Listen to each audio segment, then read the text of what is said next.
আসসালামু আলাইকুম রহমতুল্লাহি ওয়া বারাকাতুহু। সুপ্রিয় দর্শক, আমল শিক্ষা নতুন একটি পর্বে সকলকে স্বাগতম। সুপ্রিয় দর্শক, আজকের এই পর্বের মধ্যে আমরা শিখব পরীক্ষায় প্লাস পেতে আমাদের কি করণীয়, কোন আমলটি করে কলমের মধ্যে ফু দিলে আমরা পরীক্ষায় সর্বোচ্চ ভালো ফলাফল করতে পারবো। সুপ্রিয় দর্শক, এর জন্য ভিডিও থেকে পরিপূর্ণ উপকৃত হতে হলে ভিডিওটি শুরু থেকে নিয়ে শেষ পর্যন্ত কন্টিনিউ করতে হবে। সুপ্রিয় দর্শক, তার আগে বলে রাখি, যে কোনো ধরনের দোয়া অথবা মাসআলা মাসাইল জানার প্রয়োজন হলে কমেন্টে লিখতে হবে।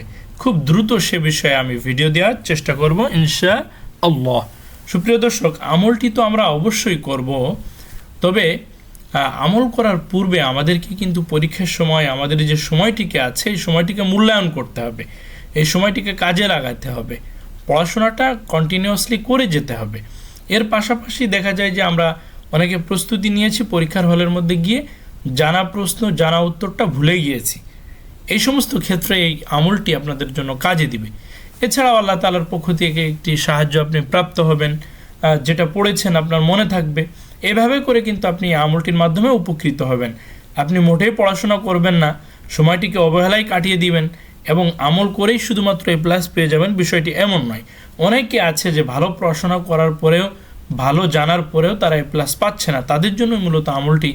আপনারা সময়টিকে যদি সঠিকভাবে কাজে লাগান, পড়ালেখা করেন, এর পাশাপাশি আমলটি করতে পারেন, ইনশাআল্লাহ তাআলা এই আমলটি করে যদি পরীক্ষার হলে যান, ওই কলমের মধ্যে ফু দিয়ে ইনশাআল্লাহ তাআলা একটি বরকত প্রাপ্ত হবেন।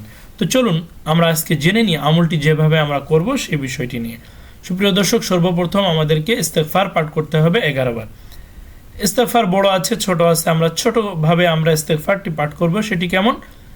আস্তাগফিরুল্লাহ, আস্তাগফিরুল্লাহ, আস্তাগফিরুল্লাহ। এভাবে করে আমরা 11 বার ইস্তেগফার পাঠ করব। এরপর দুরুদ পাঠ করব। দুরুদে ইব্রাহিম পাঠ করতে পারলে ভালো, একটু বড় হয়ে যায়।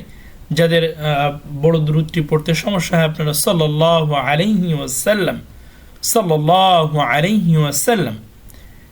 এরপরে রব্বি জিদনি ইলমা, রব্বি জিদনি ইলমা, এই দোয়াটি 11 বার পাঠ করতে হবে।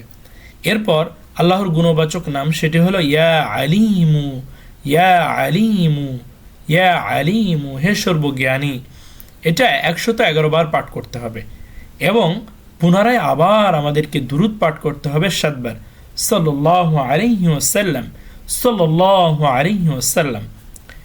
এরপর আমাদেরকে 6 নম্বরে গিয়ে কলমের মধ্যে ফু দিতে হবে। যে কলমগুলি নিয়ে আপনি পরীক্ষার হলে বসবেন, সেই কলমগুলিকে একত্রিত করবেন, করে সেই কলমের মধ্যে একটি ফু দিবেন এই আমলগুলি করার পরে। সুপ্রিয় দর্শক, এই আমলগুলি যখন করবেন তখন সালাতের পরে যদি আপনারা আমলটি করতে পারেন সেটা আপনাদের জন্য ভালো। অথবা আমলটি যখন করবেন অবশ্যই কিন্তু আপনাদেরকে অজুরত অবস্থায় থাকতে হবে এবং আল্লাহ তাআলার কাছে বেশি বেশি দোয়া করবেন, সালাত আদায় করবেন, সময়টিকে কাজে লাগাবেন। ইনশাআল্লাহ তাআলা অবশ্যই আপনারা এ প্লাস পাবেন, তা না হলেও আপনারা সর্বোচ্চ ভালো রেজাল্ট করতে সক্ষম হবেন। সুপ্রিয় দর্শক, এ ধরনের উপকারী ভিডিওগুলি পেতে আমার চ্যানেলটি সাবস্ক্রাইব করে দিবেন, অন্যের নিকট আমার ভিডিওগুলি শেয়ার করে দিবেন। সুপ্রিয় দর্শক, তাহলে আগামী পর্বে সকলকে স্বাগত জানিয়ে সকলের সুস্থতা কামনা করে আজ এখানেই বিদায় নিচ্ছি। আল্লাহ হাফেজ। আসসালামু আলাইকুম রহমতুল্লাহি ওয়া বারাকাতুহু।